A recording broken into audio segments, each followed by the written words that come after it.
Hope that everyone's had a good new year, beginning to our year together. At least the calendar year, the Christian year started with the beginning of Advent, so we're further along than the year as our world tends to count it. This passage that I want us to look at this morning, John chapter 1, is so full of so many things that I could talk about that it's a little intimidating, but I'm just going to pick two things. And I really want to talk about beginning in verse 9 of John 1. You might want to look at it with me down through 18, kind of the second part of what John has to say. And a lot of my thoughts, at least about the first part, particularly verse 14, come from John Behr. If you know who John Behr is, his recent work, John the Theologian and his Paschal Gospel. He very much talks about how John, whether it's John, son of Zebedee, the fisherman, or another John, we're not really sure. But the one he calls John the Theologian, how his church community was really where the practice of Easter developed. And so he talks about in his study and his opinion that John's gospel really reflects the liturgical move of this community towards a rich kind of celebrating of Easter and things surrounding it. And so that's what he calls John's Paschal Gospel. I mean, there's some very obvious things about this, what we call the prologue to the Gospel of John. It starts with the words, "In the beginning," evoking for us thoughts about Genesis, and John's being intentional. He's saying, I want to tell you the whole story, as it were. I want to portray it all. And I want to start with those words from Genesis. And of course, what he talks about is God the Son as Word, as Logos, which suggests several things. It suggests that Jesus is what God has always been communicating. He is the Word on the lips of God to us, to the world. But we can also think about Logos in terms of logic. It's also where we get our word logic, where God the Son, Jesus, is what is in the mind of God, which he speaks forth to us. And all of that is tied up in what John is saying as he begins with those words from Genesis and talks about, and so the Word was God and the Word was with God and the Word is there in the beginning and all things are created through him and by him was not anything made that was made. So as he goes through that part, I want us to look down beginning in verse 9. So John 1, beginning in verse 9. There was the true light which coming into the world enlightens every man. So he's speaking of God the Son, the Word, that he's the true light coming into the world, enlightens every man. He was in the world and the world was made through him and the world did not know him. He came to his own, verse 11, and those who were his own did not receive him. So there's allusions there to the incarnation, to the birth of Christ, to his ministry, coming among his own, and even an allusion to the cross, that he was not received, that he was rejected. And so all of this is somewhat briefly relayed by John. Verse 11, so he comes into his own, and those who were his own did not receive him. But as many as received him, to them he gave the right to become children of God, even to those who believe in his name, who were born not of blood, nor of the will of the flesh, nor of the will of man, but of God. So there's kind of his summary of the ministry and work of Jesus, recounting how Jesus was rejected. And then you have verse 14, and the Word became flesh. Now what John Behr suggests is that has often been seen as going back to the incarnation, and that's entirely possible. That after recounting how Jesus is the light that has come into the world and the effect of that light, and that the light was rejected, and yet Christ was giving to all this life and light, he could just jump all the way back and say, and of course, Jesus was born of Mary. But John Behr suggests that what John is talking about here when he says, and the Word became flesh, that he's continuing in a chronological fashion. And that he is bringing up what later his theme throughout his gospel. And I want us to see it, if you will look in chapter 6. This would be one place where you could see, in fact, the whole bring this out a lot in John chapter 6. But just notice what he says. I'm going to look at verses 51, 52, and 53. Jesus is speaking to the crowd after feeding the multitude, after saying, you're really only here for the loaves and the fishes, but you need to receive me. He says in 51, I am the living bread that came down out of heaven. If anyone eats of this bread, he will live forever. And the bread also which I will give the life of the world is my flesh. Then the Jews began to argue with one another, saying, how can this man give us his flesh to eat? So Jesus said to them, truly, truly, I say to you, unless you eat the flesh of the Son of Man and drink his blood, you have no life in yourselves. He continues on in John chapter 6, talking extensively, using this analogy of himself as bread descending from heaven, bringing up the whole idea of manna in the wilderness. But now a bread of life. Now it's a metaphor, right? It's not literal. He's saying, I'm like bread that's come down out of heaven. And to eat me, eat my flesh, metaphorically, is to eat this bread of life. And what John Behr suggests in that in the first chapter of John, in verse 14, when he says, and the Word became flesh, that what John is saying, and the Word then becomes our Eucharist, becomes the bread that we break at the table. That in this sense, John is telling these Christians of his church, of his day, that the way we see Christ now is in the Eucharist, in Holy Communion. That the Word became flesh for us, that we receive this bread. Now you have to think about when John is writing this gospel, like Matthew, Mark, and Luke were probably, there's always debates about these things, but you can say roughly somewhere in the 60s AD. So roughly, in round numbers, 30 years after the death of Jesus. But John's writing this gospel much later, probably 3 decades later than the other gospels. Where in the days of Matthew, Mark, and Luke, when they're writing their Gospels, as Luke makes clear at the beginning of his, when he says, well, I've talked to eyewitnesses, Luke himself being not having been around Jesus at all, he makes it very clear, I've talked to people who knew Jesus, who heard these things, who saw these things, and I've composed my Gospel by their testimony. Well, by John's day, another 30 years later, probably more like around the year 90 AD, all the people in John's church are people who never saw Jesus, never heard Jesus. And maybe what John is trying to bring out to them is, how do we see Christ today? Because even for them, it's a memory of things gone past. It's what they've heard carried on in the memory of the community. He says, where we see his glory, where we see him dwelling among us, is in the bread and the cup. So when he says, verse 14, and the Word became flesh and dwelt among us, and we see his glory, where we saw his glory, the glory is of the only begotten of the Father, full of grace and truth. Maybe John is telling his believers, yes, Christ continues to be present with us, and we see and experience that presence in our observance of Eucharist, our observance of communion. Now, of course, John Behr could be right or wrong, and I could be as well, so you never have to agree, right? Not with me.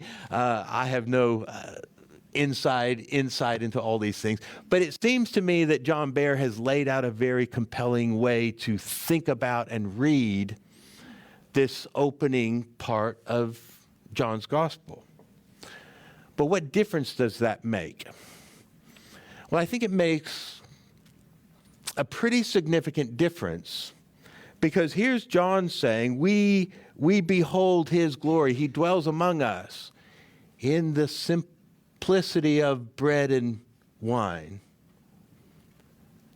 Is that saying anything? I think it is. It's much like the birth story. We remark about Jesus' birth, well, he wasn't born in a palace. He didn't come as a king, born to a royal family who lived in a palace. He doesn't come as the head of a great army.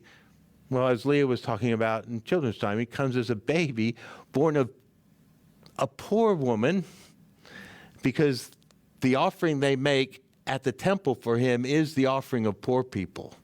It's 2 birds. That's what poor people can give for the birth of a child. So he's born to poor parents in a barn, which is completely unexpected. It's not what we would think. If we were thinking, well, let's say God's going to show up, we would probably all assume, well, he's going to show up with all this magnificence and all this prestige and all this display of power and importance, and yet that's not how he shows up. And maybe kind of what John's saying is the glory of God is, even now to his church, is seen in the simplicity of the bread and the cup. This is our God. See the bread? And you think, what kind of God is that? You're saying your God is present in this ordinary bread, most common of items that you eat? Maybe that's part of the point. And here's where I want to tie this into the second point I want to make about this passage, if time does not run out on me. So let's read on from verse 14. Let's just pretend, humor me, that maybe John Bear's right, and the reference is to Eucharist. That the community of John is Eucharistic, and John is kind of laying some theological foundations for understanding the importance of that. Then he goes on about John the Baptist. John testified about him and cried out, saying, "This is he of whom I said, he who comes after me has a higher rank than I, for he existed before me. For of his fullness we have all received grace upon grace. For the law was given through Moses, and grace and truth were realized through Jesus Christ." I think let me just pause at this moment. I think there's something important there. We receive from him grace upon grace, which to me then, verse 17, means the giving of the law was grace, and it was. Our psalm reading, Psalm 147, talked about what other nation has received these ordinances from God. That was a gracious gift. See, I was kind of raised with the idea that the Old Testament was all about legalism, and that God tried legalism, or at least tried to wear us out with legalism, and then he decided to institute something entirely different called grace. That's not what John's saying. It's grace upon grace. And the first grace that Israel experienced was that they were called out of Egypt to be made this people of God, to be a light to the nations, and they were given a law, which was a great blessing, which was a grace. Now, was it the fullness of grace? No. It didn't bring about the fullness of grace, but it was grace. And then upon that grace comes Jesus, who is grace and truth. So as he says in verse 16, from his fullness comes grace upon grace. First the law, which Jesus says in John's gospel quite distinctly, it's all about me. When you search the scriptures, they speak of me. So if John's going to quote Jesus as saying that, why would he not also be saying, see, the law was a grace from the word as well, because it speaks about me, as Jesus will testify. So it's grace upon grace, law first, a grace of God, but then Jesus Christ, the fullness of that grace coming. And then the last verse, no one has seen God at any time, the only begotten God who is in the bosom of the Father. he has explained him. That Jesus is the explanation for God. Now, I love what this implies, right? John is admitting the fact that God needs some explanation. He needs some explaining. Anyone who's read the Old Testament, you've come away with the dilemma, who exactly is God in this Old Testament? Amen. Right? Yep. I mean, you've got like Lamentations 3, 22 and 23, which says, the love of God endures forever. His mercies never come to an end. But then you read the story of Noah, and it seems like his mercies come to an end. Like he gets really frustrated and destroys everybody. How can Jeremiah say his mercies never come to an end? His love is eternal. And then you have all these stories about Korah and his sons being swallowed up by the earth and, fire burning up people. And so we come away from the Old Testament really puzzled. And I think everyone does. We all have. Saying, well, who is God? Is he the God of tender mercy and eternal love? Is he the God of Hosea, who says, I desire mercy, not sacrifice? Or is he the God of Numbers, who gives you all these, and Leviticus, who gives you all these details about sacrifices and seems to demand that you make them?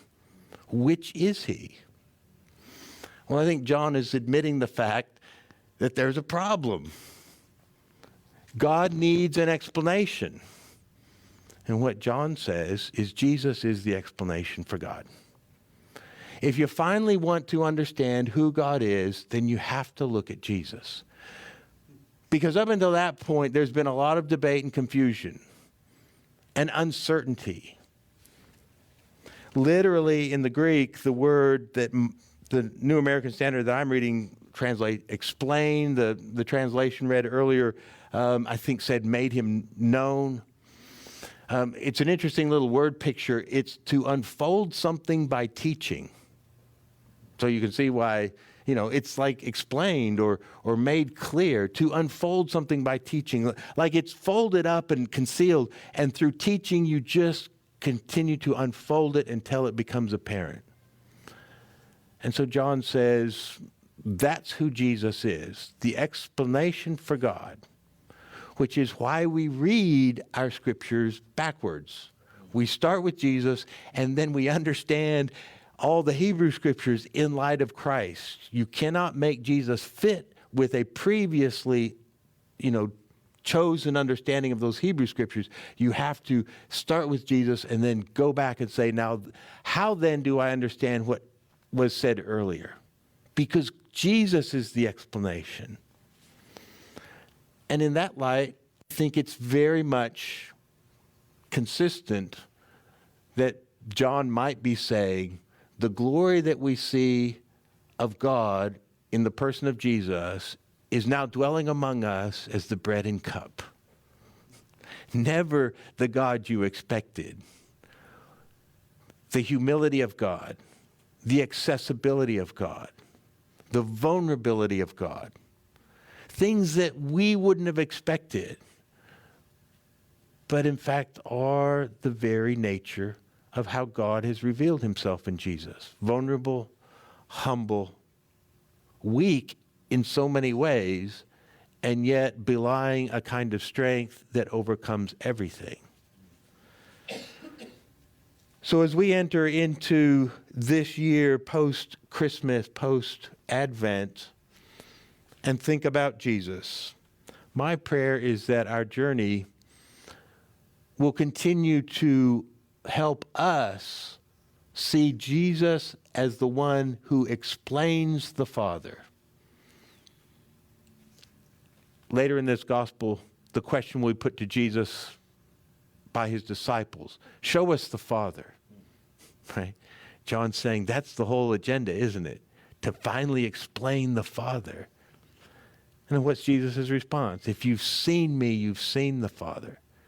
You should no longer be confused about who the Father is, because I and the Father are one. The Father is like me, and I am like the Father. And that's good news.